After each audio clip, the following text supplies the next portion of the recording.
Hello, everybody. This is a very special restart of the Allegiance Way Daily Dose. We are so lucky to have Kim Chamberlain here. I'll explain the nature of our tech issues in just a second and give you the tip that we learned, tip of the day about StreamYard. But Kim, welcome, welcome. I am so glad you're here and you're sticking with me even with a false start. Thank you for having me.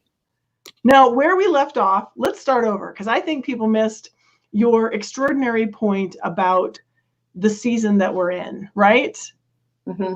So I think we're, some agents are kind of overthinking this. It's another season. So just like when interest rates rise, we change, we adapt. Yeah. Even when social media came into real estate, we changed. Yeah. We adapted.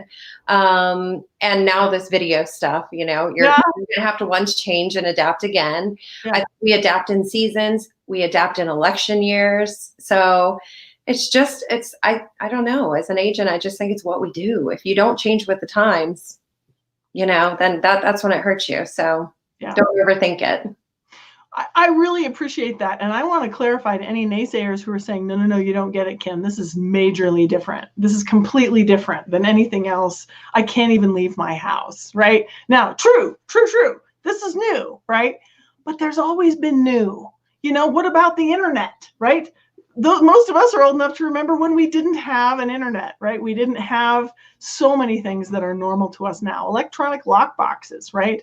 I did not have a real estate license back in the day of the MLS book, but I've heard stories. So this is dramatically different, but that's not new either. Dramatically different does come along, and there are such opportunities for us to learn to do better.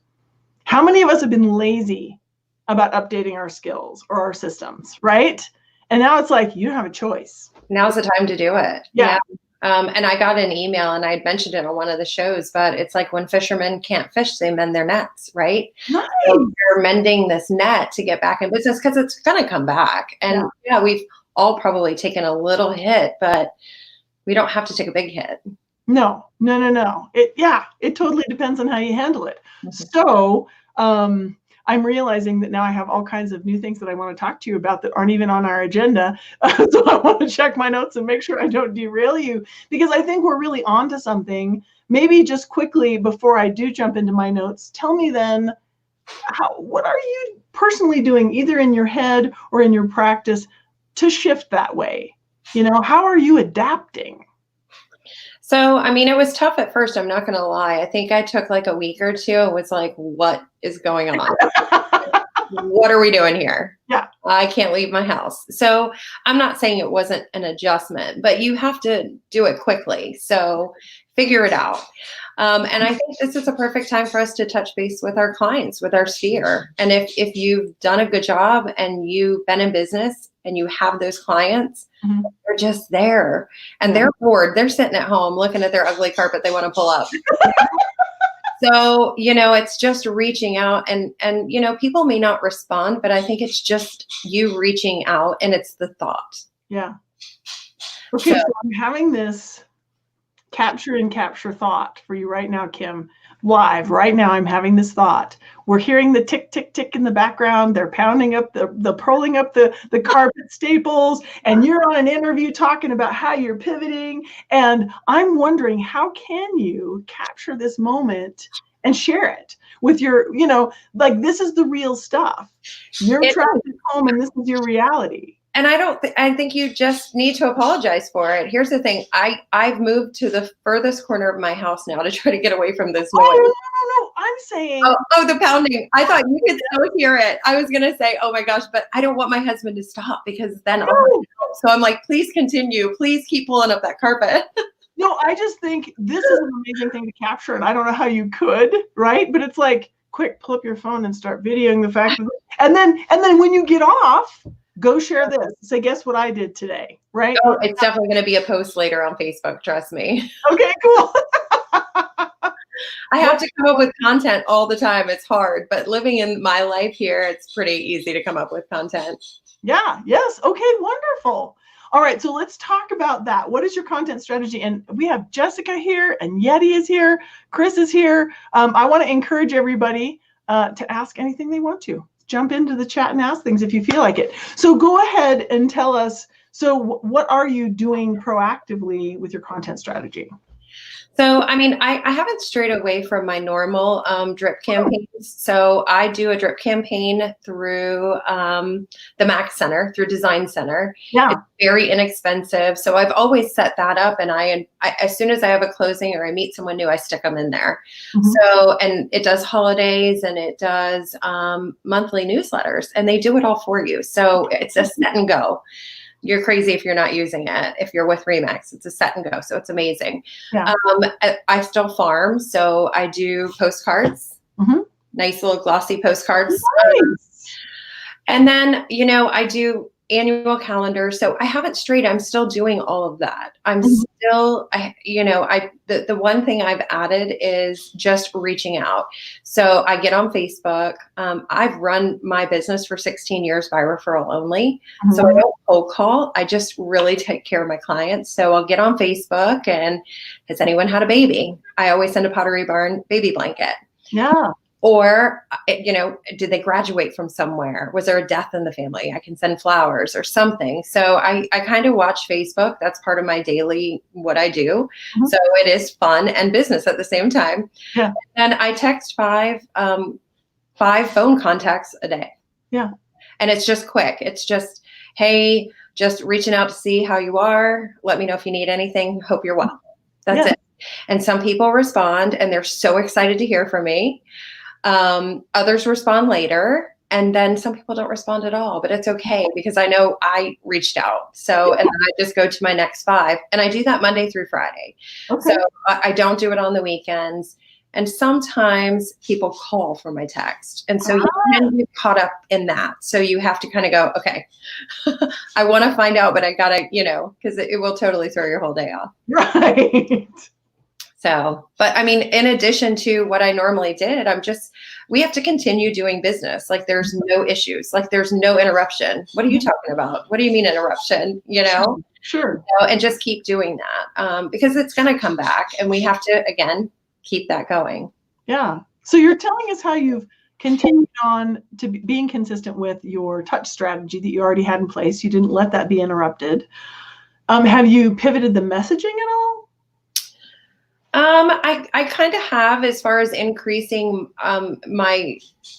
I do an email once a month with like a video or something, but now I'm doing it every other week, and it's kind of just virus related, and it's a lot of content that Charlie sends out to use. Hey, if you don't have anything, send this, and I do. Yeah. But I'm pretty much 95% virtual. So I don't want people to stop. You know, if their plan was to buy or sell in the spring, I'm like, let's do it. And here's how I do it. Yeah. And I have the Calendly little link, and I have a ton of services that I offer in there. So you can click on it, click a time. And I've done a listing appointment, 2 listing appointments over Zoom.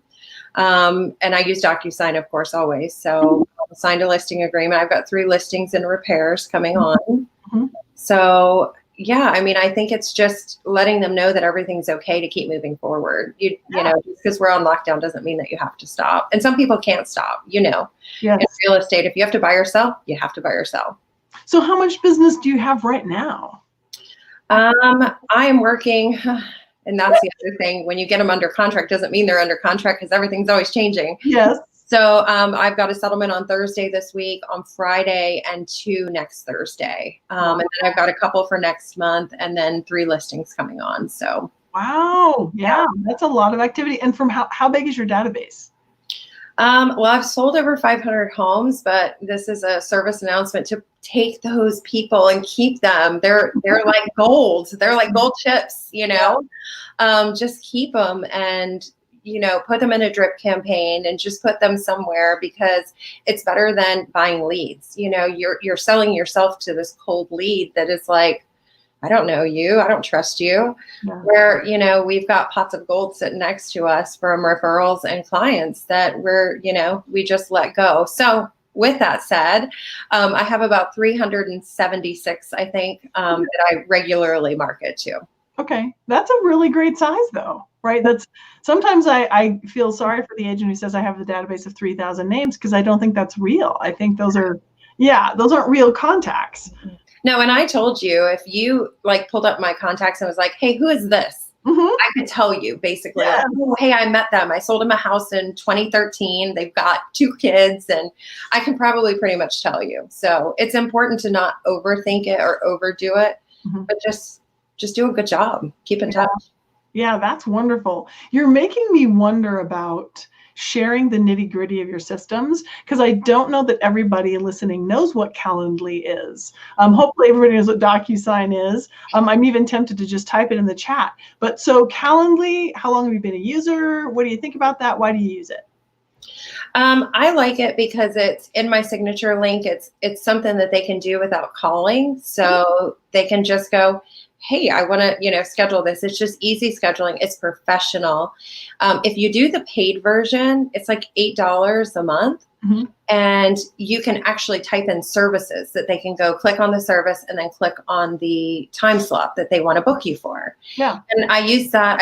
It's embedded in my Facebook. It's embedded everywhere. So it all goes to my phone calendar, and my Google calendar. So, but it's been probably over a year. So.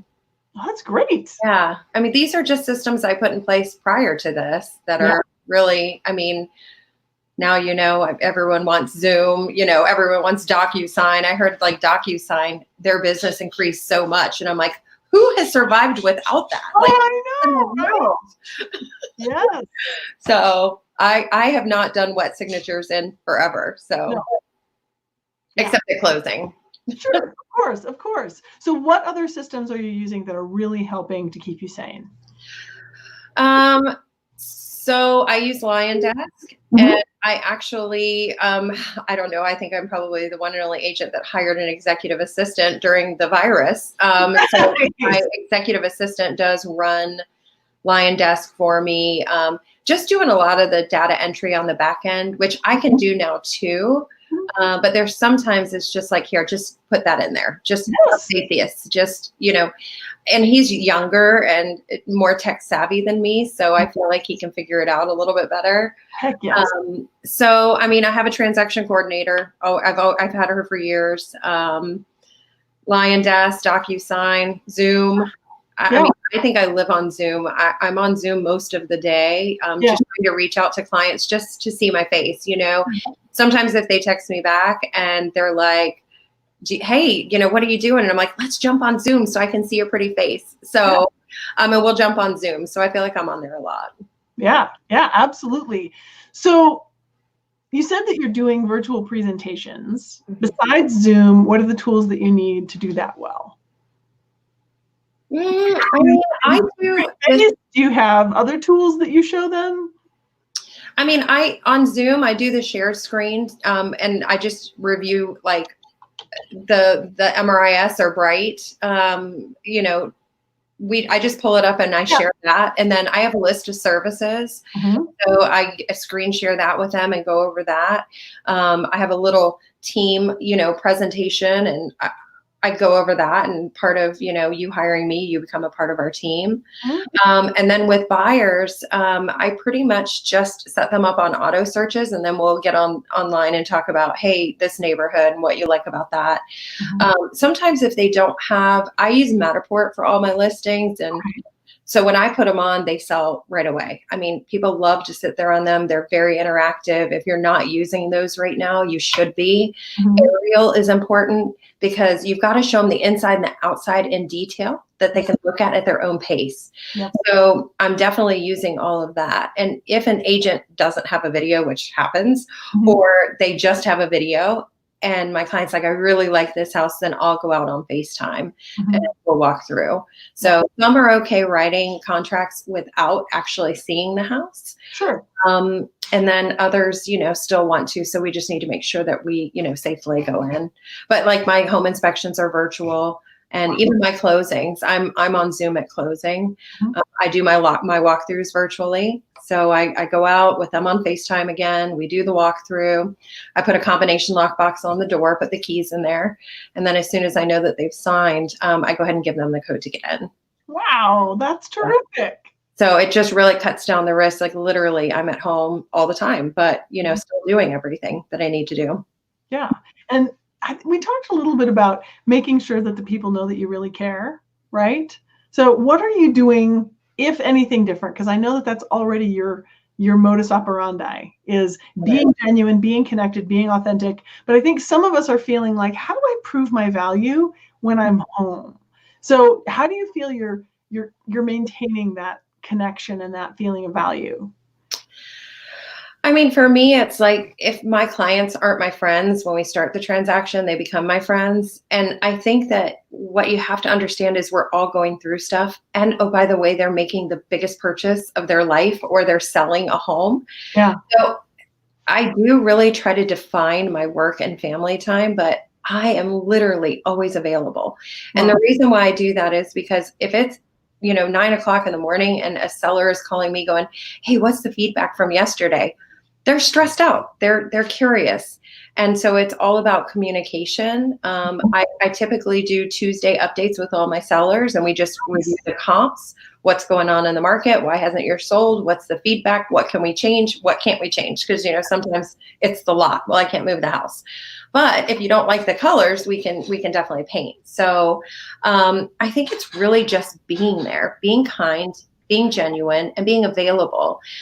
Don't go get that listing and get that buyer, get them under contract, and think your job is done. It's not. No, it continues on. And matter of fact, I think it gets harder because then it's, building a relationship with them so that they trust you and that they like you. And that happens even long after settlement. So, when clients say to me, some of my reviews on Zillow will say, I feel like I've known her for years. Wow. Or I'm going to miss her once we close, but I don't go anywhere. I'm still here. I'm still going to be around. And it was funny. You had mentioned a couple of shows back about having commission breath, and people know if you're not genuine. They know. Yes. It's terrible. So don't do that. Just, and they may not buy right now, or the house may not sell right now. And that's happened to me a few times. And I go, you know what? I get it. I did lose one when we came into the whole virus market. They were an older couple, and they were moving to Florida, and they're like, we're just overwhelmed by all this. And I'm like, you know what? It's okay. So I check in with them weekly still. I just want to make sure they're still healthy and they're still good. And I just update them, and they're happy to get the updates on the market. Yeah, that's great. You and I also talked about, how do you keep up with all the great content that's being put out right now to help us? Like, there's a lot of support coming to us from RE/MAX Allegiance, from RE/MAX, from other places. How do you, and you told me you watched nearly every single one of the daily doses, which blew me away. How do you do that, and why? So I think you still have to wake up and be disciplined on your time. You can't sleep until 10 o'clock. And I think that you have to know what you're doing, wake up. Okay. And this is my schedule for today. We know that the Daily Dose comes on at 1:30 every day. I mean, it's just it should be built into your calendar, if not in writing, mentally. Cause at this point you don't have a lot going on. Right. So remember that. And it's time blocking for everything. I'm going to time block right now and go, have lunch with my family, or I'm going to, send out my quick 5 texts. That's so easy to do. 5 texts a day, easy. Get on Facebook, make comments, like things, make sure people know you're still there, post relevant stuff. And I'm guilty of posting personal stuff because I'm real. At the end of the day, I'm still Kim Chamberlain. I still have a husband, and I have 3 kids and 2 dogs, and I like wine. That's and if you know me, then you know that. So you're not surprised by my Facebook posts. No, right. So, I think it's keeping it real and making sure that you're there and relevant, and I don't know, just time blocking. You just don't let the day pass you by. It's hard too, because I want to catch everything, and I try to find the stuff that's going to be most relevant to me. Yes. But again, like we had said, there's times I get on and you're saying these things and I'm going, I am doing the right thing. Okay, I'm going to continue on. So, I may not get anything out of it to actually put in motion, but it's still knowledge, or it's still, you telling me, good job, Kim, you're doing what you're doing. So. Yeah, okay, that's a really good point. And I was going to say, for those who are saying, no, Kim doesn't get it, I'm overwhelmed. I want to say I am a little overwhelmed, and actually Coach Tom Ferry says overwhelmed means underplanned, and I don't know if that's the case. I really am drowning in resources right now, and of course I'm a part of the Daily Dose most days, and then I have all these other things that I need to catch up on at my brokerage from other wonderful sources. And so my limiting belief has been, I just did a show on that topic. I don't have to watch their show. I don't have to watch the such and such thing because I did my own. But I have a lot of responsibility to stay current with all this other content. So I powered through a bunch of it this weekend, and lo and behold, if there wasn't something I could learn. And so I just want to address every limiting belief in our listening audience and say, there is always something you can learn. Please don't neglect your children for videos. No. And you definitely need to cherry pick the content that will serve you, like you said, Kim. But please don't give up either, because there are gems. We have fellow agents all across the nation. And I think particularly here at RE/MAX Allegiance, sharing absolute gold. So please don't give up. Please stay engaged. I agree. And it can be overwhelming, but just take a deep breath. Just, relax, step outside for a minute, get offline for a minute, unplug. It's okay to unplug because I think, we all have so much going on. And we're homeschooling too, some of us, which is interesting. Like, okay, all final grades are due by Friday. No pressure. No pressure. So I have a closing that I hope is going to happen Thursday, but no pressure. So I get it. Like, there is a lot going on, but I think we're at home and there's no better place to be. So you really should be able to get everything done. Yeah. Well, I appreciate you addressing the mental shift. I think it's okay to acknowledge when you feel overwhelmed. I had a coaching client kind of affirm me and say, no, weepy, that's part of COVID. It's just like, is it hormones? Am I having a bad day? Right. So I think it is wonderful to hear from, our fellows in the trenches. No, this is real. And we all have good days and we all have not so good days. But I think incredible stuff is coming. Agreed. And we have to be ready. And that's what I tell agents. I'm like, just be ready. Just know that, the good stuff's going to be coming when, things do finally open up. People are going to want to put their house on the market. But that's also my pitch to buyers right now. If you need closing costs, why are you waiting?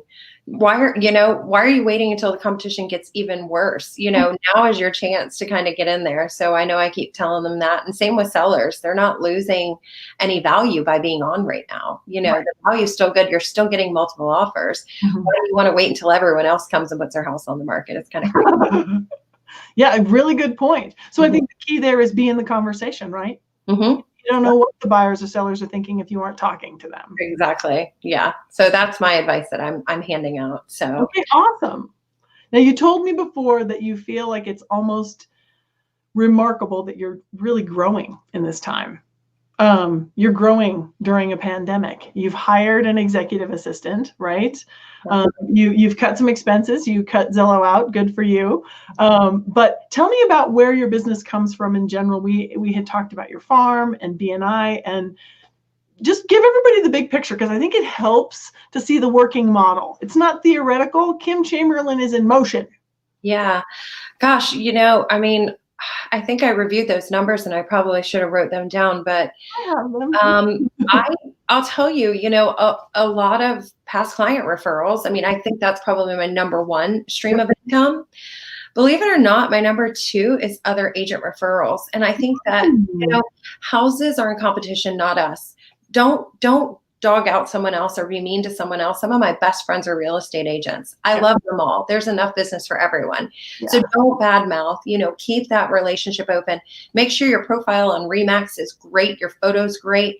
And I find that I don't just talk about business, but I add a little personal touch. So I get like 3 to 7. I think I had like 6 or 7 agent referrals this past year. That's within, RE/MAX, which is crazy. That's other agents in other states reaching out to me. So I always appreciate those. Yeah.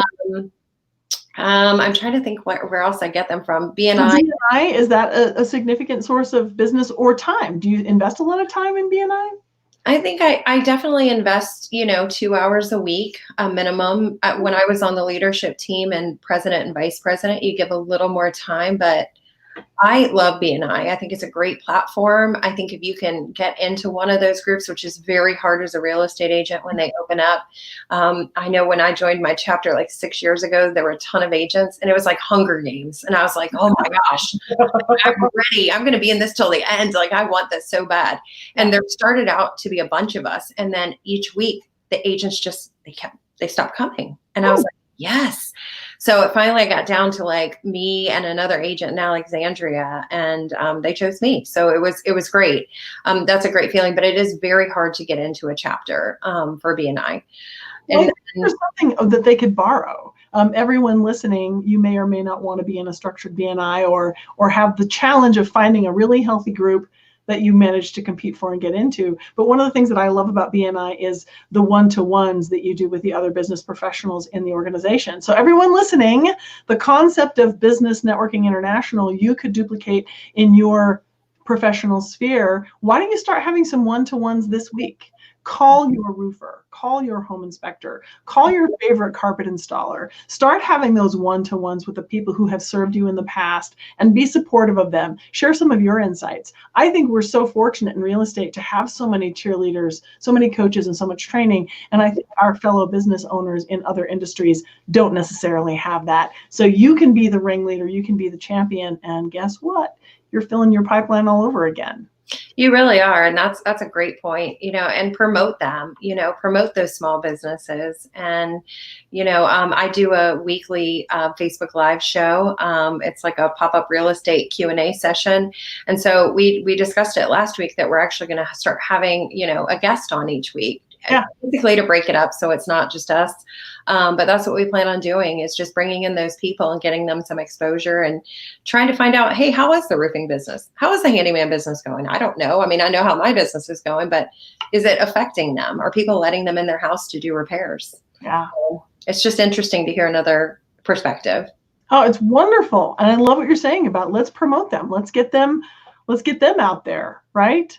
Well, they're buyers and sellers too, or they know people. Yeah. So they're always in people's homes, and that's what, you don't, it's, yeah. I mean, again, it just takes a second to be nice, to include people, and that business comes back to you. It really does. Absolutely. And just be in service. I had an interesting conversation with a coaching client yesterday.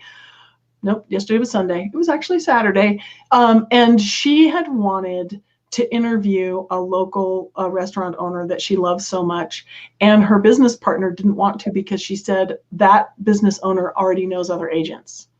Mm-hmm. That wasn't the point. No. And she was really kind of butting heads with her partner. She's like, that's not the point. I don't need that one transaction from that business owner.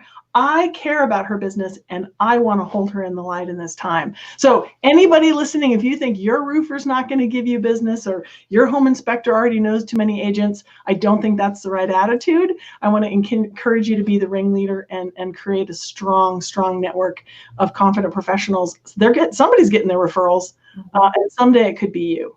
And they want someone who they trust. I mean, I know I've had a couple of clients who they've had a real estate agent in their family, or they work on a team of real estate agents and they don't even use them. They've used me. And yeah, it's created a little bit of friction at times, but at the end of the day, they want to use someone who they trust, who they think is knowledgeable, and who they think is genuine. And that's the bigger part, is genuine, not just there to make that commission check. Yeah. Yeah, that's a really, really good point. And this is something that Charlie has emphasized so much. Now is the time to be building your brand. If for whatever reason you've been a little bit of a wallflower or you haven't been putting yourself out there, now is a great time. And do it with an authentic voice and do it with a spirit of service. Yeah. Mm-hmm. Well, I'm wondering if there's any questions that we've missed, and I don't think so. And we have a few names here but a lot of the people are a little bit anonymous. Can't see who's following us. Do you have any I'm thinking, honestly, I'm trying to keep it to the 30 minutes, but I can tell that you and I could really do this for another half an hour or more, because I think you and I are very like-minded, and I love your energy. I love your commitment to what you're doing. And I really appreciate you giving those tangible things, the 5 texts a day, right? Take advantage of Design Center. Take advantage of Charlie's content. Yeah. And for those of you who may be new to the Allegiance Way, how to do a buyer presentation online, how to do a listing presentation online, how to have a virtual open house, all of those trainings are on theallegianceway.com. So don't feel intimidated by the way Kim makes it look so breezy. You too, with practice, can put these skills in place, and now is the time.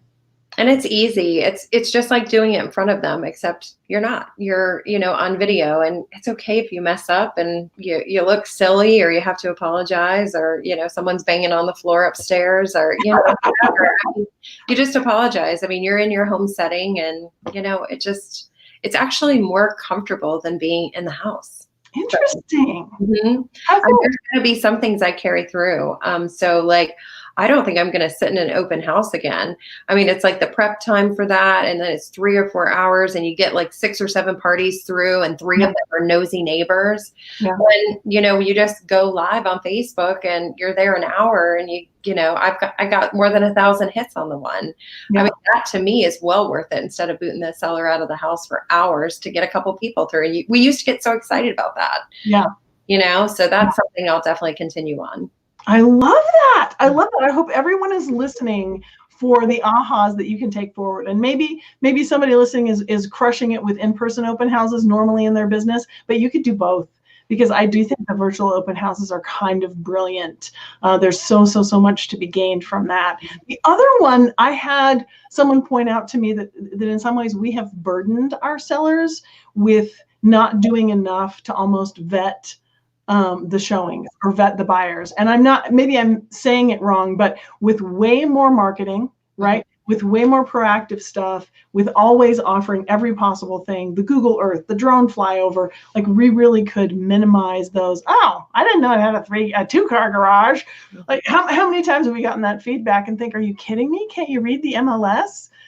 But no, I actually had that happen on my older client's house, and they had an unfinished basement, and the feedback was, oh, the basement's unfinished. And I'm like, okay, for starters, can you not read the listing? I mean, or can you not peek in the tax records, because that also shows that it's unfinished. Yeah. So my client kind of got a little upset, and I said, I mean, we had just gotten into this whole virus thing, and I'm like, I'm going to ask for pre-approvals before they show the house. And I just made it perfectly clear. I'm like, hey, this basement is unfinished. You got it? Great. Okay, perfect. I didn't even want them going out if they were just going to tell me that the basement was unfinished. I'm like, no. So I really was typing up automatic text to go out when they scheduled a showing. I'm like, remove your shoes. The lights are all on. Don't touch anything in the house. Just lock up when you're done. And, oh, by the way, here are the highlights of the home. The HVAC is new. The basement's unfinished, all of this. And I would send that text, and I actually had a few agents cancel the showing. Wow. Because they probably didn't catch that it was an unfinished basement. Oh my goodness. Yeah. Kim, that is a brilliant nugget. Like, how much should we just, and not to condescend to our fellow agents, but not trust them to read the MLS and just really do a lot of follow-up. Yeah. I mean, you have to. And I think especially right now, if it's an occupied listing, you really kind of have to, figure out, is this buyer coming in a buyer who's really going to write a contract for my people to leave? And if not, then don't worry about it. Don't bother to show it. And that's not saying, hey, I don't want the business, or I'm not looking out for the best interest of my seller. It's just that if that person's going to go in there and go, oh, it's an unfinished basement, what have we gone through for that feedback? Absolutely. That's ridiculous. And I think it needs to be a huge aha to all of us about how we've done business in the past. Agreed. Yeah, I hope all those listening now and who will watch this recording in the future will actually type in the chat their ahas, right? What are the things that you will take forward and never do differently again? Like, what if the MLS book was optional, and you could have done it either way? How many people would have gone back to the MLS book? Yeah. Nobody. Ridiculous, right? Ridiculous. Yeah. Yeah. So I think we really need to look at the lessons that this situation is forcing us to learn. Yeah. And not to be insensitive to how dramatic and difficult this situation is for so many people, but there are blessings for many of us. So I hope we won't ignore them. Yeah. I totally agree. And I think it's just, You know, I used to be away from home so long, you know, and I was like, wow, you know, now I feel like I have so much more time, but I'm still getting things done. Mm-hmm. So, you know, maybe the way that we used to do business isn't the right way, you know, to be out of the house. I mean, I would go work in our office, in our local office, and I have a cute little office set up there with a cute little plant on my desk. And as much as I love that office, my office at home has been pretty decent. So, you know, maybe there's a good mix of that. So I think that, you know, this has definitely taught me a few things that, you know, time management wise, I definitely could do things a little different. Yeah, that is awesome. So please, everybody, type in the chat your ahas. I actually have some friends who learned the opposite lesson of you. They would happily pay triple the rent for their office because their kids are so wild. Yeah, so different lessons for different people. Thank you so much for sharing with all of us, Kim. This is incredible. I'm actually going to type up Kim's notes and share those, like, use this, because I just think that's what we all want. We all want to see the living model. Please show me your inside secrets. Please show me the magic beans. I think the truth is there are no magic beans. No. You have to be consistent. You have to provide good service. Mm-hmm. Yeah. And I mean, I did a slideshow years ago when I was a broker to my agents, and it was 20 ways to market your business with little to no money. And I sometimes go back to that slideshow and I'm like, hey, reminder. But it is, don't overthink it, and just, you know, be kind and take care of your people. That's the most important thing. Yep. Absolutely. Thank you so much for sharing. I'm thinking that we should dream up that 20. See, now I want to do your 20 ways thing. I'll send you the slideshow. Well, but do you want to do it with me? Sure. Yeah. Daily dose. That'd be super fun. So anybody, necessity is the mother of invention, says Chris Logan. That's awesome. So anything that viewers want, if you love what Kim shared, it made you think of other things that you want us to share, please let us know. We are going to continue to come to you with the Allegiance Way Daily Dose with all the best that we can think of to help you mend your nets, sharpen your saw, really improve your brand presence, improve your service model, and really be in community with your clients. So see you all next time. Kim, thank you so much for being here, and I hope we can do it again. Yes, thanks. All right. Bye, everybody. Bye.